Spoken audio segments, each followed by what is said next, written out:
Shabbat Shalom. La presentación de hoy se llama Cuando muere el grano de trigo, produce frutos. Antes de comenzar a citar las escrituras, le quiero contar la historia de este título, de esta presentación. Ayer, el día 6 de las semanas, mientras volvía desde Madrid a León, pues como saben, ahí tengo 3 horas y media de viaje, o 4, depende, y aproveché para escuchar un audio de una hermanita que compartió en un grupo de WhatsApp donde se estudia sobre el nombre y la identidad del Elohim de Israel. ¿Vale?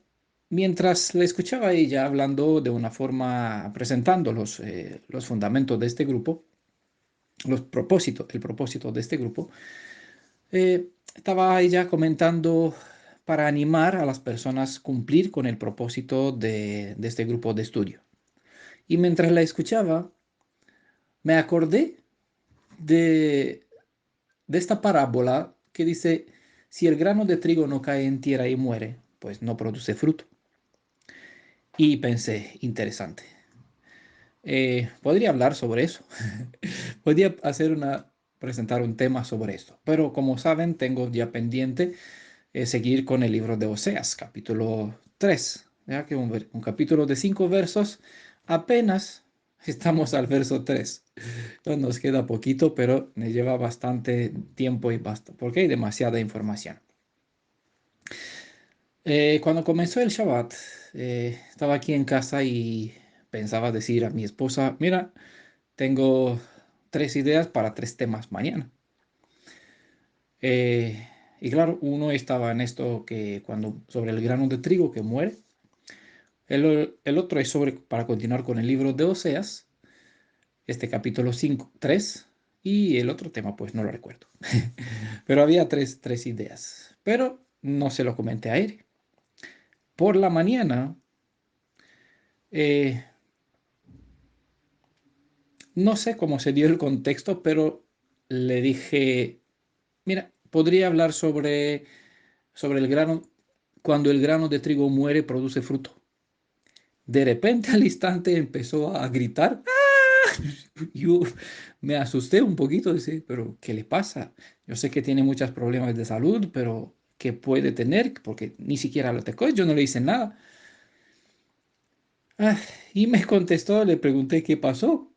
Dice que ella también se asustó, porque precisamente sobre esta cita despertó con esta cita, estas palabras de esta cita sobre el grano de trigo cuando muere en su mente. Elohim se le dio a pensar. Y claro, ¿cómo?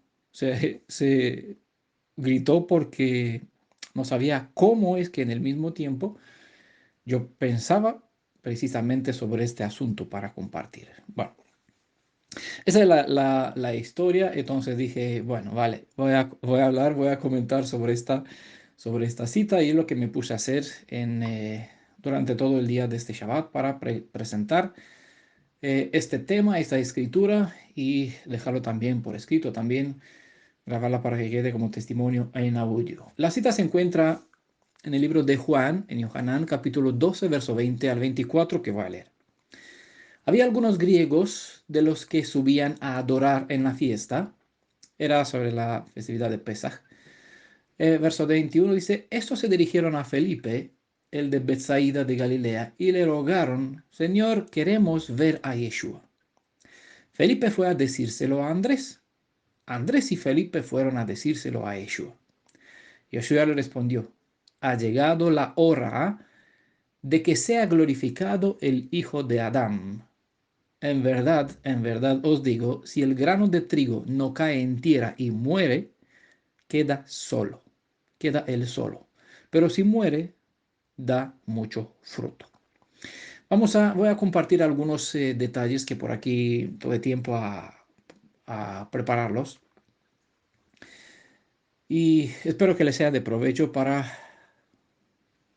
no sé, para nosotros siempre lo es, pero seguramente como yo he visto con muchos de los estudios que compartí, sea por escrito o en audio, en algún momento sé que serán de bendición o servirá como guía para algunas personas que están en necesidad de conocer estos detalles o para completar ciertas piezas que le falta a su puzzle que estamos compartiendo sobre la deidad, ya que una de estas piezas está precisamente en esta cita.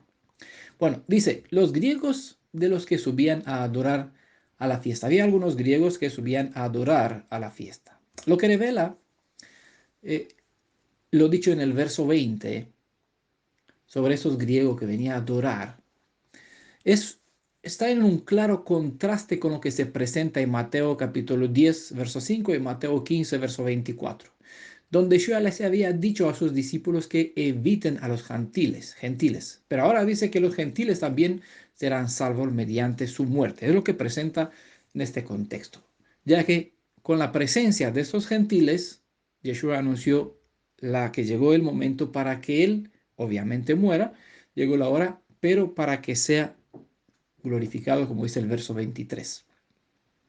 Hablando sobre su muerte, donde indicaba de qué forma moría, dijo en el verso 32, este mismo capítulo, un poquito más abajo, Juan 12, ¿no? Y yo, si fuera levantado de la tierra, a todos traeré a mí mismo. ¿Vale? Eh, Voy a hacer aquí una paréntesis porque es importante. Saben que todo lo que estoy compartiendo de una forma u otra se conecta con la identidad o con la revelación sobre quién es el Elohim de Israel. Cómo, cuándo, por qué, su manera de ser. Bueno, lo que estamos dando a conocer sobre quién es el Elohim de Israel entre las dos sesiones de la Biblia, sea el Tanaj o los escritos apostólicos. ¿Vale? Esta cita es importante. No voy a hablar sobre ella, pero aquí lo dejo como un punto, ¿no? Y yo, si fuera levantado de la tierra, a todos atraeré hacia mi Padre, como es lo que le gustarían a la mayoría de los judío-mesiánicos cristianos, que tienen el concepto sobre la deidad que tienen, que el Mesías está haciendo un trabajo porque fue enviado para hacer el trabajo, que su Padre no puede hacerlo, o bueno, por lo que ellos piensan, pero lo tiene que hacer el Hijo. Pero Yeshua nunca dijo, traeré hacia mi Padre, sino hacia mí mismo. ¿Vale? Quédese con la idea porque esto es una clave importante en cuanto a la obra de redención y quién es Yeshua o qué está haciendo él dentro de este plan de redención. Bueno, seguimos. Diciendo todos, cuando Yeshua dijo, levantaré, cuando fuere levantado de la tierra, a todos traeré a mí mismo, con esta expresión todos.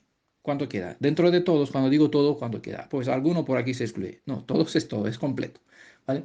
Manifestó que mediante su sacrificio la redención abriría la puerta de la vida eterna, haciendo posible que todo aquel que desea, tanto israelita como gentil, ¿vale?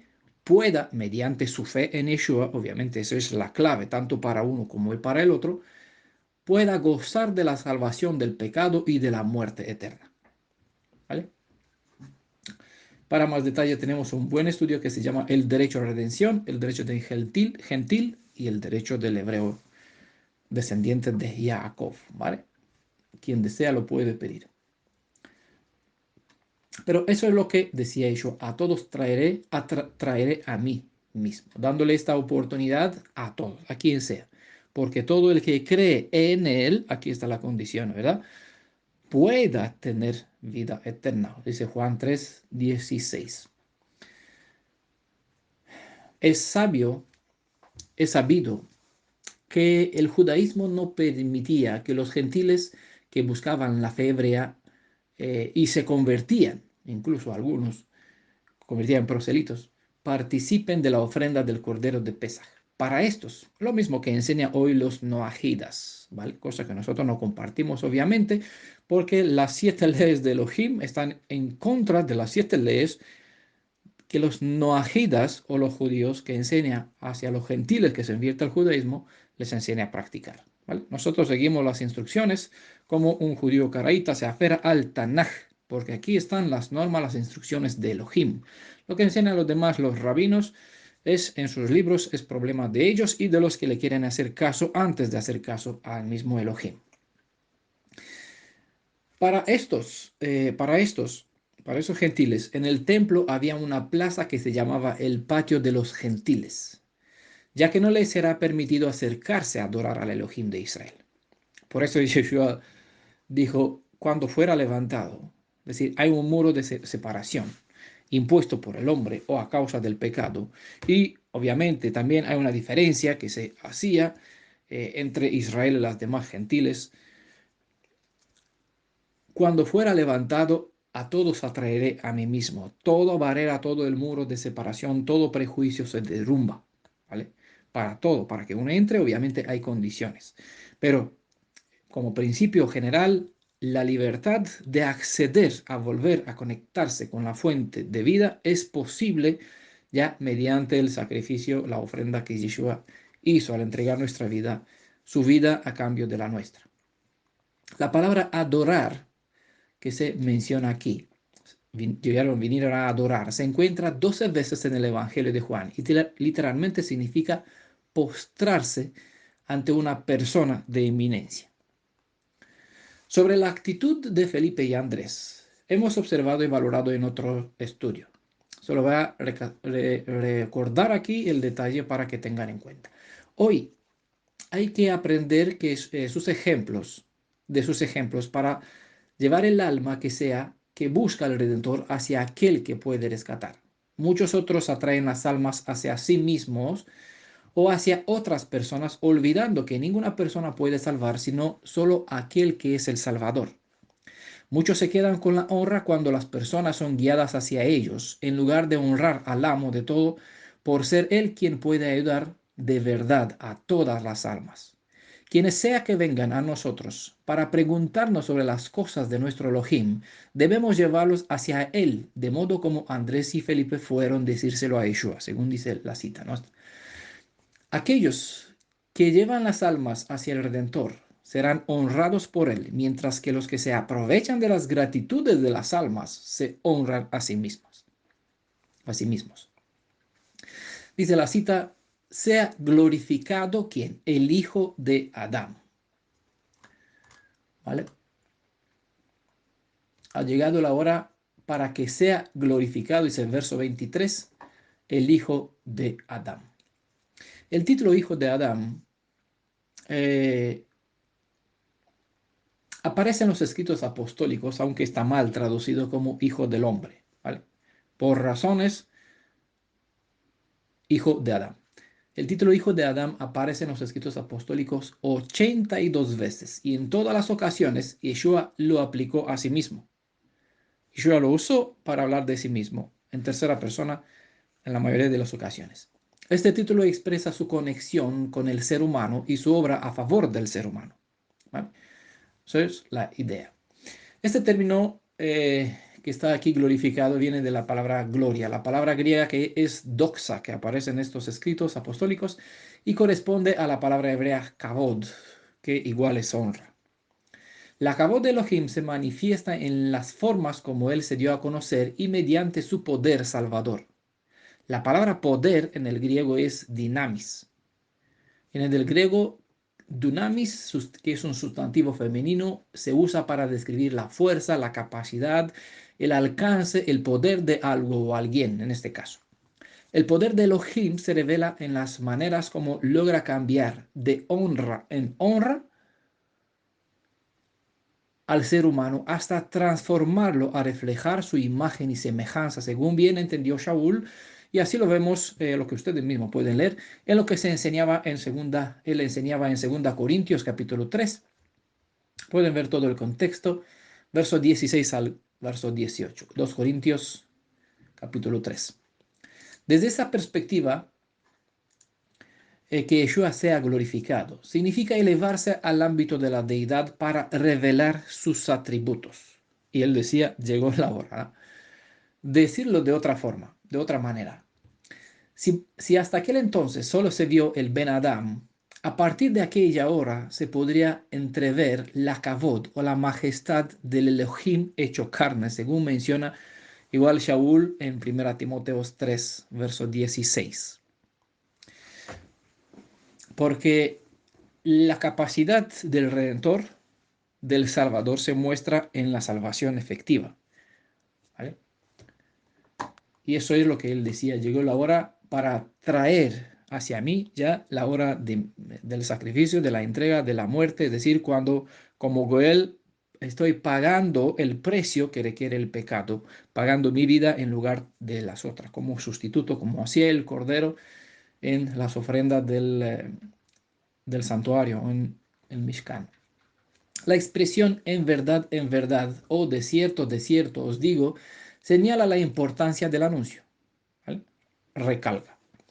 Si el grano, que es tan importante, que lo acentuó, que lo resaltó, si el grano de trigo no cae en tierra y muere, ¿vale? Me detengo aquí para comentar.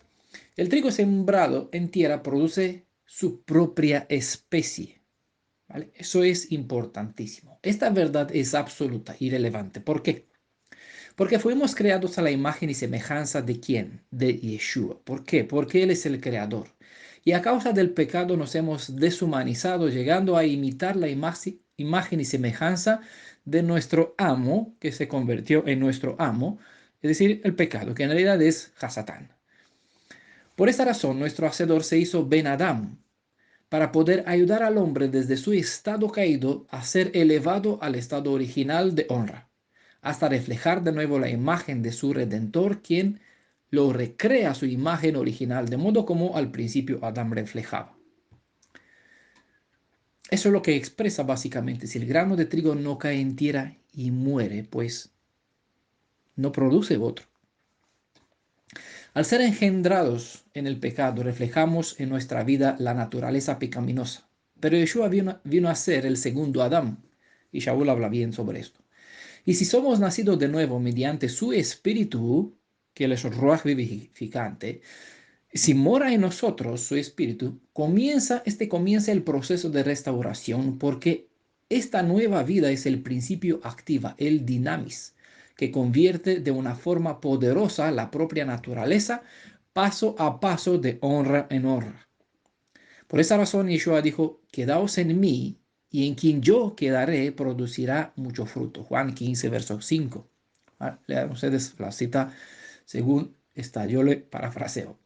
Los frutos que produce una vida guiada de una forma dinámica por el Ruach de Yeshua reflejarán el propósito de las leyes de la Torah y por ende tal vida estará en armonía con la Torah.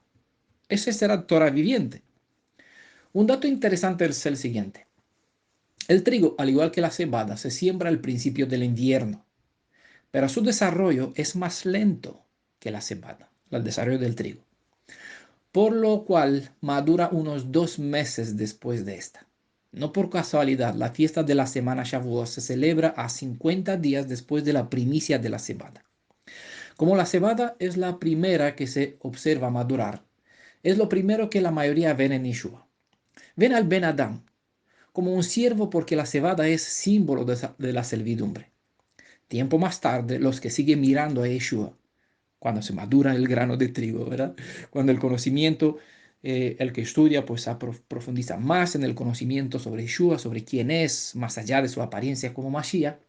Tiempo más tarde, los que siguen mirando a Yeshua ven la kavod del soberano, más allá de su apariencia humilde como hombre.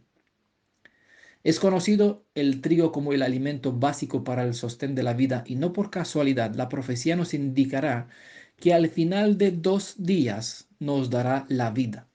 Bueno, volveremos a hablar sobre esta profecía, aunque ya es presentada. Dejaré aquí lo siguiente. Si no valoramos al Ben Adam, no podemos honrar al Ben Elohim, Ben Elión, ¿vale? Elión es altísimo para que entiendan este título, porque este título aplica al papá de Yeshua y por qué por igual aplica a Yeshua mismo. Les recomiendo a un estudio, está por escrito también, en audio también, sobre el significado del término Elión. Ben es la palabra que se usa para hijo. Hijo de Adán, es decir, uno que desciende de Adán. No prefiero el término hijo del hombre porque el término hijo del hombre conecta más con la actitud de Caín, ¿vale? con la actitud y la naturaleza, la predisposición de la inclinación de Caín, a diferencia de la predisposición o la inclinación de su hermano Set, ¿no? ¿Qué hizo?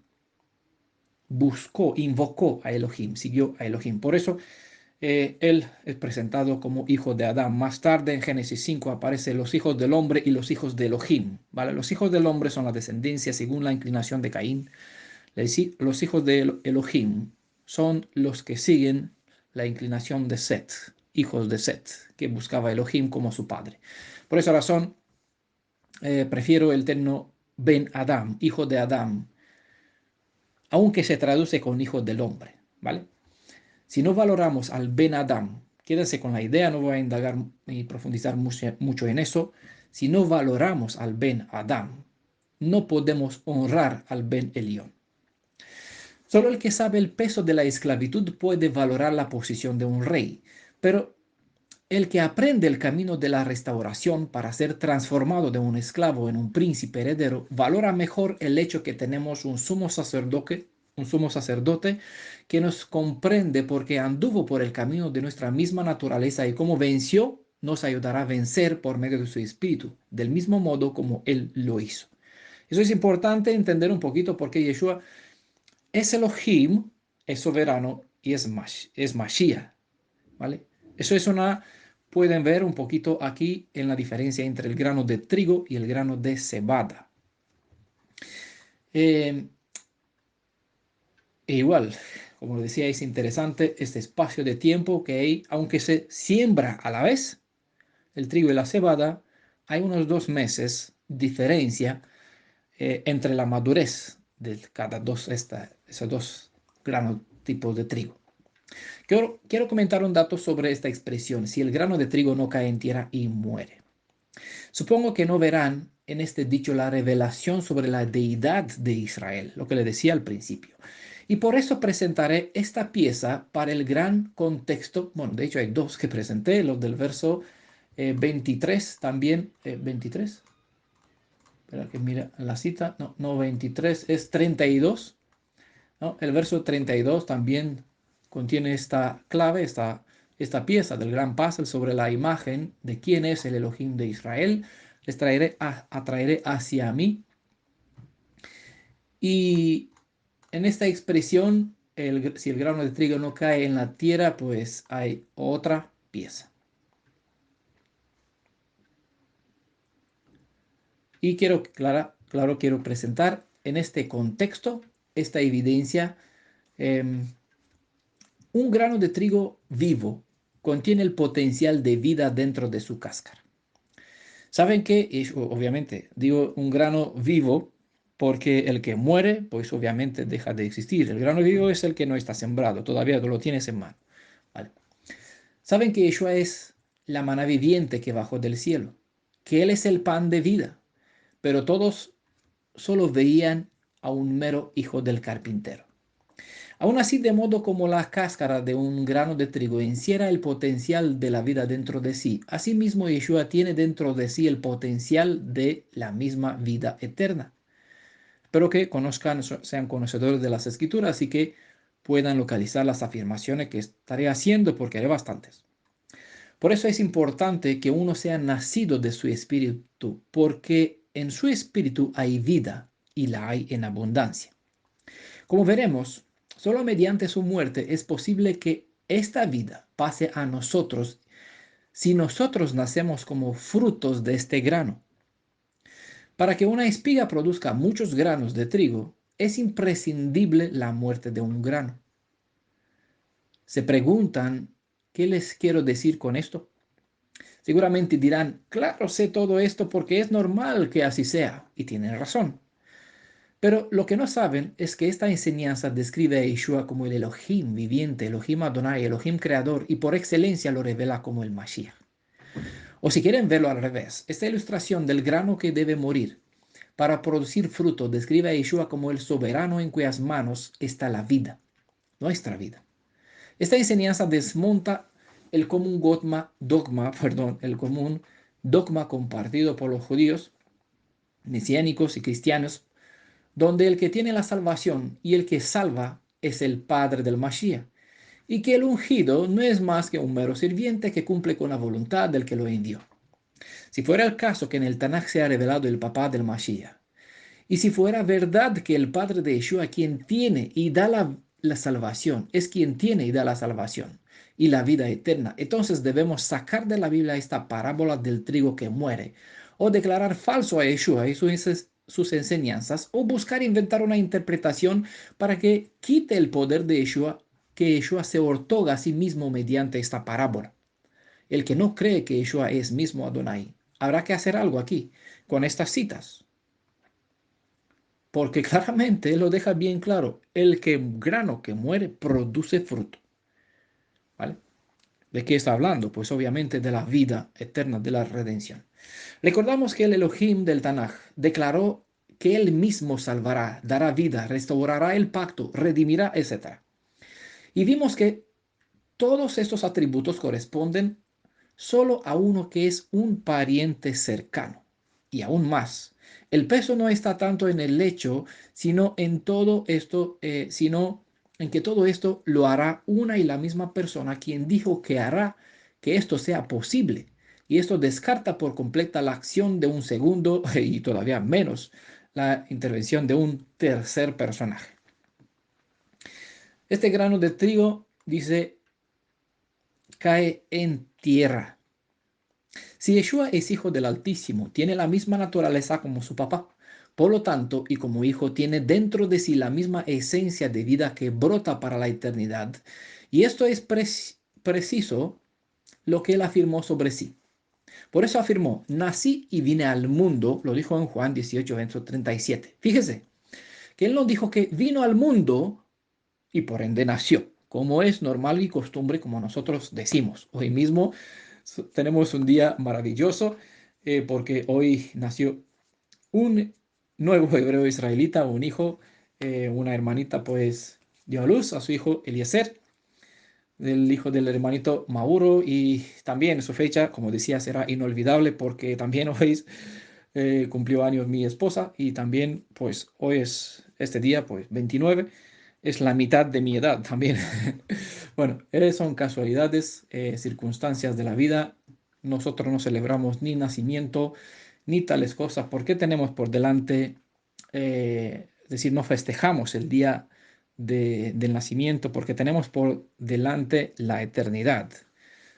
Cada vez que se cuentan los años, pues se recuerda, oh, nos acercamos a menos, es decir, nos queda menos de vida hasta que partimos, hasta que nos llegue el momento de morir. Pero en nuestro caso, si tenemos la vida eterna como esperanza y fundamento, no tenemos por qué hacer cuentas de los años que hemos pasado hasta ahora, ¿vale? Tenemos por delante eternidad, así que es irrelevante y las escrituras declaran que todas estas festejos son parte de las costumbres de las naciones que no tienen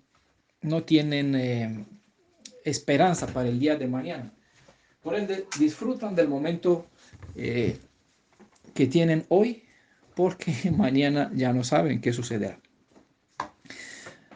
Pero esta es la paradoja,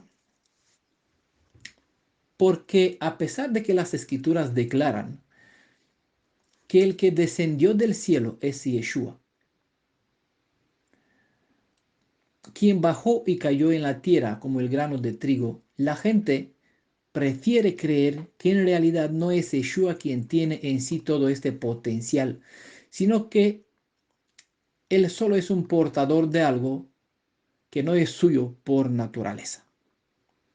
Pero quienes creen que el Mashiach Yeshua es una criatura, eso es lo peor, ¿no? Porque en realidad son anti-Mashiach, porque los que creen que Yeshua es una criatura, pues niega que él es hijo en realidad y que su padre es Elohim Altísimo, que tiene un padre por sí.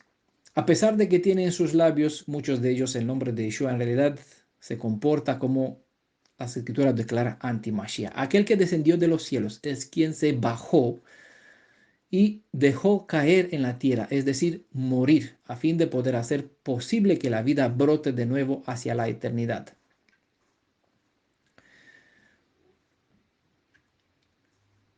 Tengan en cuenta este detalle que me olvidé mencionarle, que Yeshua no dijo vino al mundo y por ende nací, sino que nació y luego vino al mundo.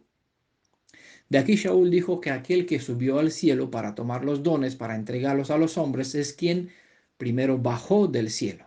Bueno, esas citas están en Efesios capítulo 4, verso 10 y también en Proverbio capítulo 30, verso 4. Y con estas dos citas quizás pueden entender mejor lo que dice Deuteronomio 30, verso 12. Ustedes lean la cita y espero que eh, el ruaj de discernimiento pues le ayude a tener entendimiento.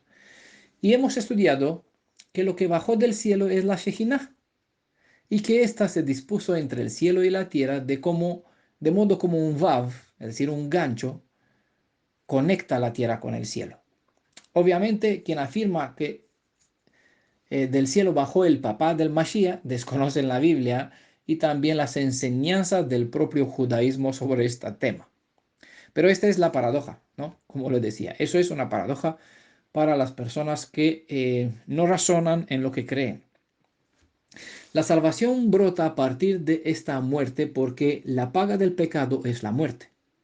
Por esto, esta enseñanza descarta al Padre de Yeshua como Salvador, porque él, a pesar de que tiene derecho, tiene dentro de sí el potencial de la salvación, no puede tomar nuestra naturaleza para engendrarnos nuevamente a su imagen y semejanza, y para que esto sea posible, debe que como el grano muera. Y saben bien todos que el Padre de Yeshua habita en una luz inaccesible. Ningún pecador, ningún ser bajo el pecado puede verlo, ¿vale?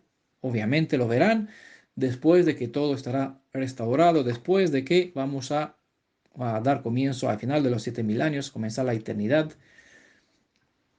Será posible, ¿no? Estando en la posición perfecta, como Adán al principio, poder ver al papá de Yeshua. Dice nuestro texto, queda él solo. Si el grano de trigo no muere, pues queda él solo. Es decir, queda infecundo, no lleva fruto. Para poder entender esto, para poder entender qué es lo que expresa estas palabras, quedar solo, debe regresar al jardín de Edén, donde en el sexto día Adán se dio cuenta que no hay pareja idónea para él y por ende se sintió solo. El hombre solo no es feliz. Por ende, el varón sin esposa no goza de la vida. El creador sin una creación es difícil de comprender el vacío. Ahora bien, volviendo al tema de la deidad, ¿qué bendición hay en saber que tienes a un Salvador si éste no puede salvarte? Ya que para que pueda salvarte, el que salva debe pagar un precio por ti. Espero que entienda por qué el papá de Yeshua no puede salvar a nadie, pero él nos dio lo más preciado que tiene, a su hijo heredero, quien puede y se dispuso a salvarnos. Si aún no, no logras eh,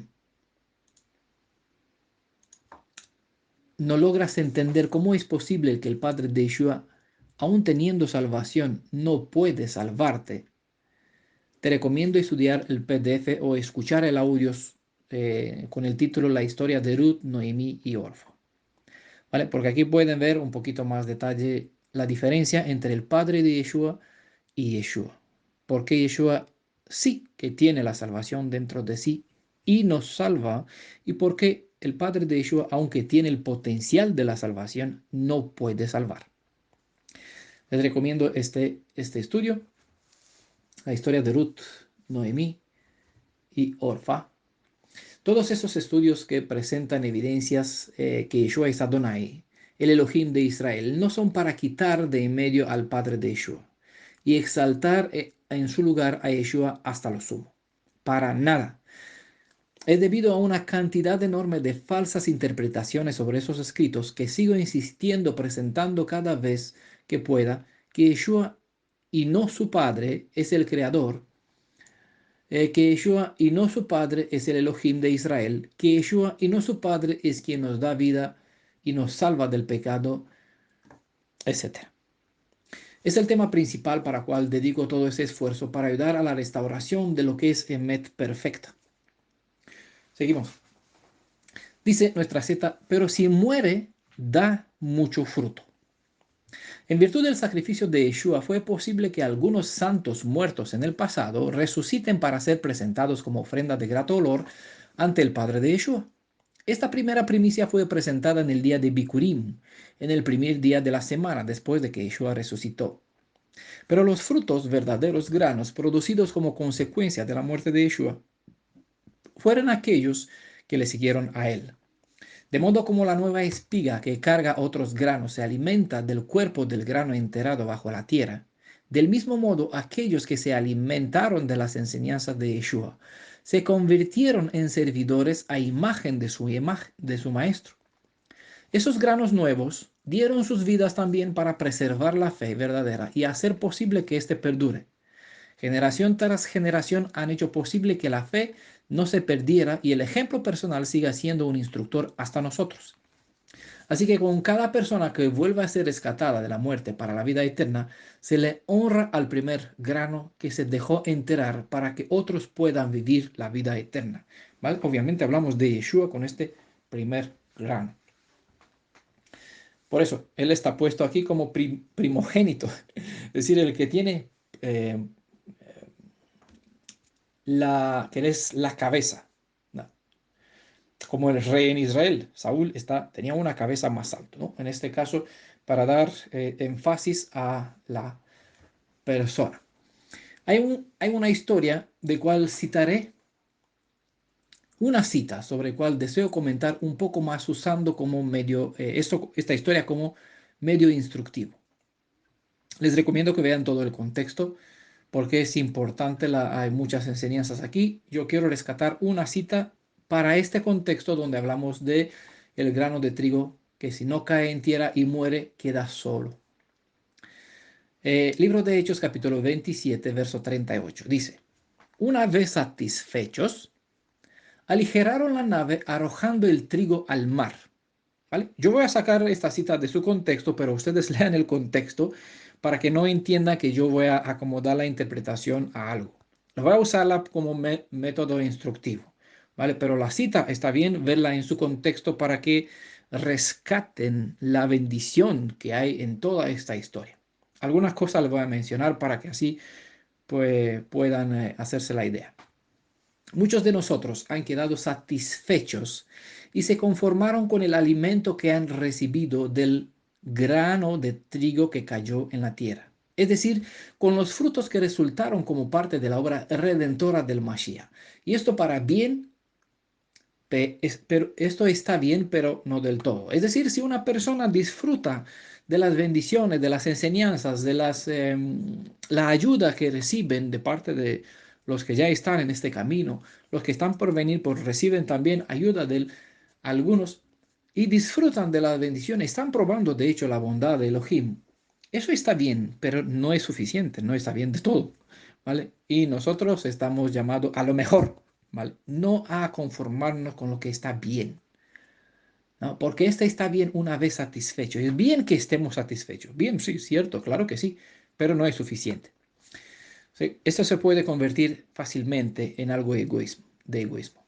Bueno, por eso es importante, quiero comentarle, explicarle un poquito sobre esta cita en este contexto sobre la vida de Yeshua para entender un poquito por qué nosotros al comer, al alimentarnos, al crecer a partir de este grano que entregó su vida, siendo fruto de esta obra redentora, pues debemos sacar provecho y aprender para seguir las instrucciones y los pasos de nuestro maestro. Si Él nos dio un ejemplo, nosotros tenemos que aprender de lo que Él hizo y hacer lo que podemos hacer a nuestras circunstancias. Demasiados, después de que han comido de la bendición que ofrece la restauración en la verdad, no tiran el trigo al mar. ¿Vale? Vuelvo a leer la cita. Hechos 27:38. Una vez satisfechos, aligeraron la nave arrojando el trigo al mar. Es lo que han hecho. Y bien. ¿Vale? Por esto, demasiadas personas dentro de las redes reciben, se aprovechan de lo que es la verdad, pero no se encamina a practicar el ejemplo que los otros vinieron haciéndolo, ¿no? No tiran el trigo al mar. ¿Saben por qué tuvieron que tirar el trigo al mar? En la historia de Hechos 27:38, por eso les recomendé ver el contexto. Yo les pongo la pregunta, pero supongo que ya leyeron, así que deberían saber la respuesta. Bueno, en todo caso, yo le voy a contestar para aligerar la nave, ya que si no lo hubiesen hecho, ellos mismos habrían estado en peligro de hundirse. La verdad es una bendición, pero puede convertir en una maldición. Se puede convertir en una maldición poniéndose en contra cuando estando lleno uno y satisfecho del pan comido, no compartas con los demás las bendiciones de cual disfrutas. La Torah fue puesto delante del arca de la alianza para que esté en contra. Se supone que tiene que estar a mi favor. ¿Por qué en contra? Porque es lo que hace la verdad, la Emet, es una espada con doble filo. Y Elohim da vida porque es Ahavá, pero es justicia y mata. Bueno, espero que entiendan las alegorías que estoy usando, porque les voy a usar de lleno. Eh, si uno recibe y recibe y recibe y no comparte, se llena hasta engordarse. ¿Vale? Acentúo un poquito para que entiendan.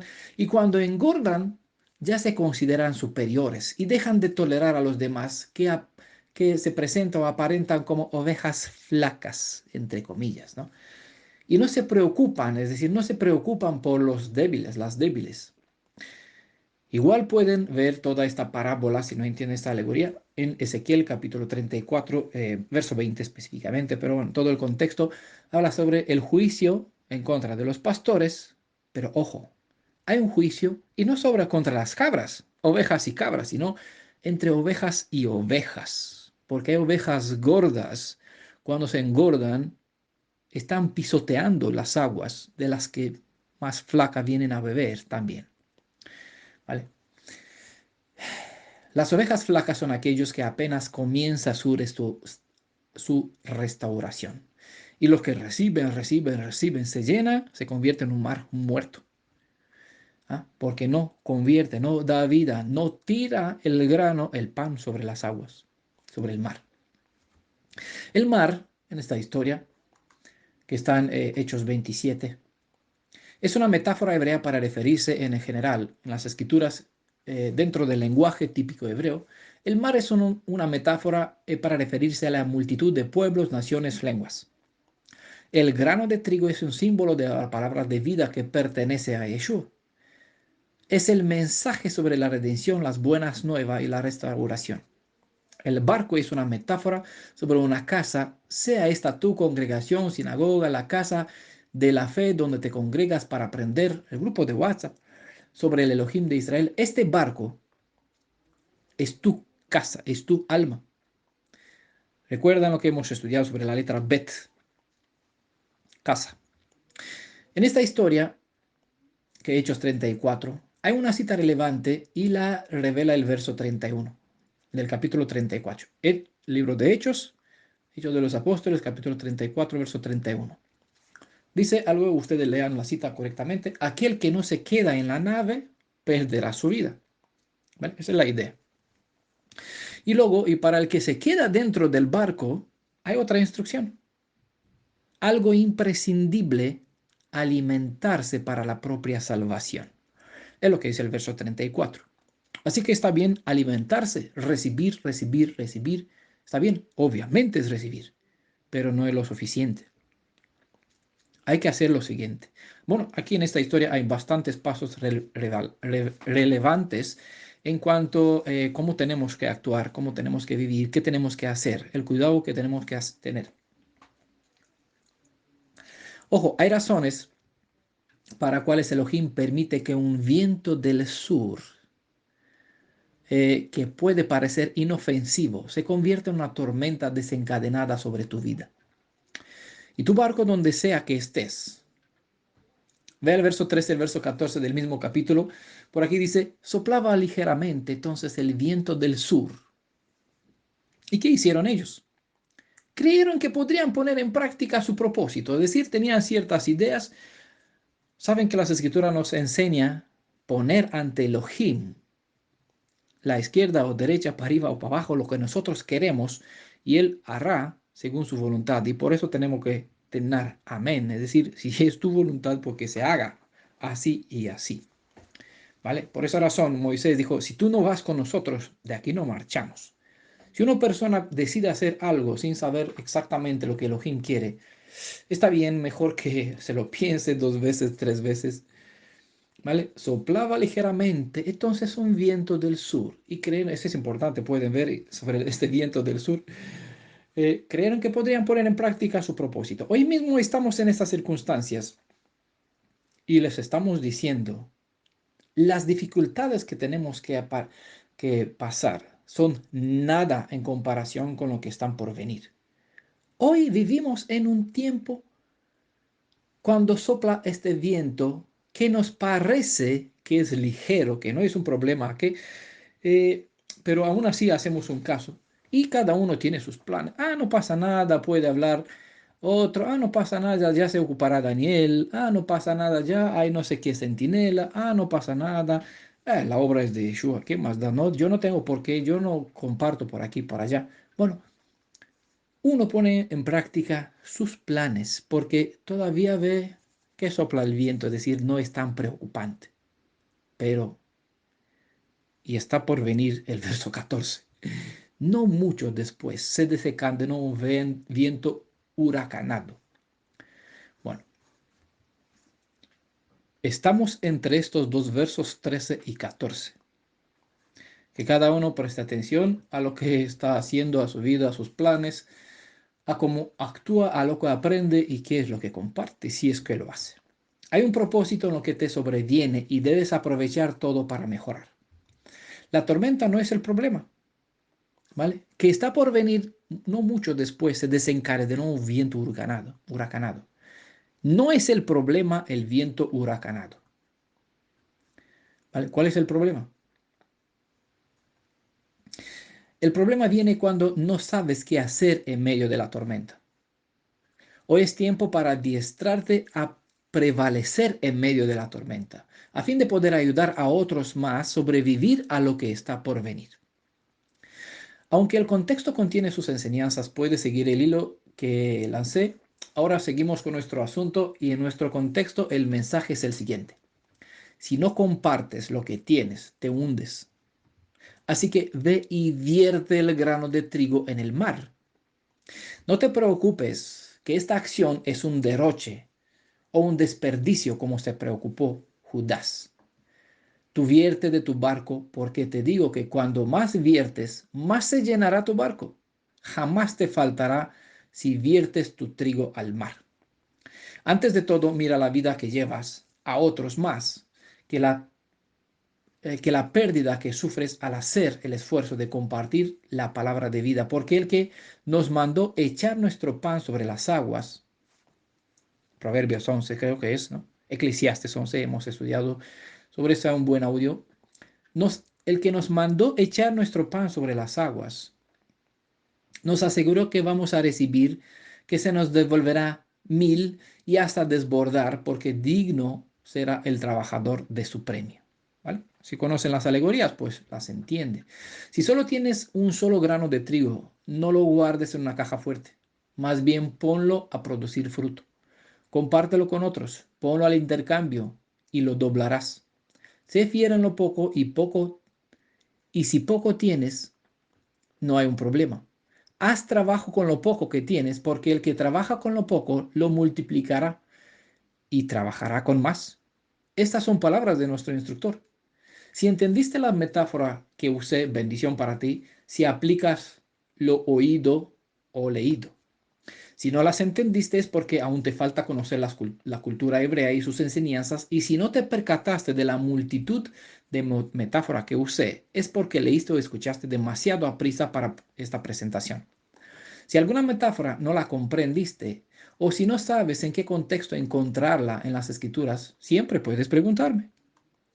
Si aprendiste del Redentor que Él se ofreció a morir para que otros puedan vivir, entiendes que su sacrificio es absoluto para cubrir la necesidad de todas las edades que a ti no se te requiere presentar este sacrificio de tu vida. Él es el Aleph Tav, Él es Yihye Hayav Vejové. Él no está en el tiempo y por ende su sacrificio alcanza desde Adán hasta el último, redimido todas las edades. No se requiere a nadie se le pide pagar este precio para esta obra, porque como es en los Salmos, uno puede trabajar toda su vida, no es capaz de redimir un solo alma. Por eso Yeshua es quien es, y Él es Adonai, Él es Elohim Jai, es Elohim viviente. Lo que se te requiere a ti, y a mí obviamente, es tirar sobre las aguas, como dice en el Tanaj, o en los mares, como aparece en esta parábola, en esta historia, no es una parábola, es una historia real, sean, sean estas las redes sociales o en tu mar personal, privado, por donde navegas, es decir, en tu círculo cercano, por donde te lleva la vida, cada vez que se te abre alguna oportunidad, pues tira tus granos de trigo al agua. Si te ha servido de bendición, no es necesario que digas amén.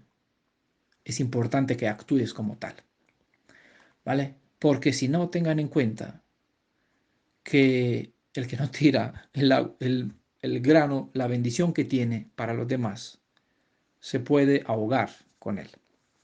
¿Por qué? Por eso, bueno, pueden estudiar la parábola, la historia, Hechos 27, la tempestad en el mar, para que entiendan el peligro y la bendición, la vida que hay y la maldición que se puede traer uno. Y cuando uno no se preocupa, no se hace bien los cálculos, no sabe cómo actuar ante un viento tormentoso que puede venir y seguramente vendrá. ¿Vale? Sea que Yeshua, que su Ruach, pues viva, mora dentro de cada uno de los que escuchan y se dispone, abre su corazón para esto, para que siendo nacido de nuevo pueda transformarlos a su imagen y semejanza y que obre en el sentido completando la redención de la casa de Israel y así abriendo la puerta a todas las naciones gentiles, que todo el que quiere, el que desea, pueda venir y que compre, aunque sin dinero, es una metáfora, un decir, libremente, que adquiera libremente la vida eterna.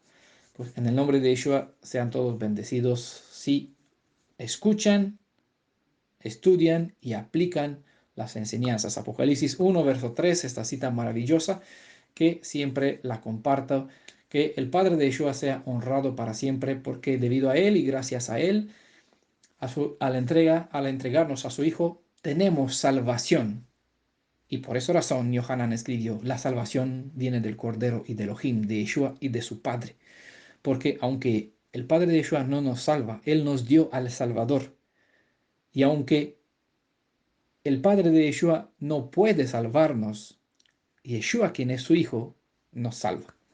Vale, por ende, a los dos toda la kabod, hoy y siempre. Amén. Shalom a todos.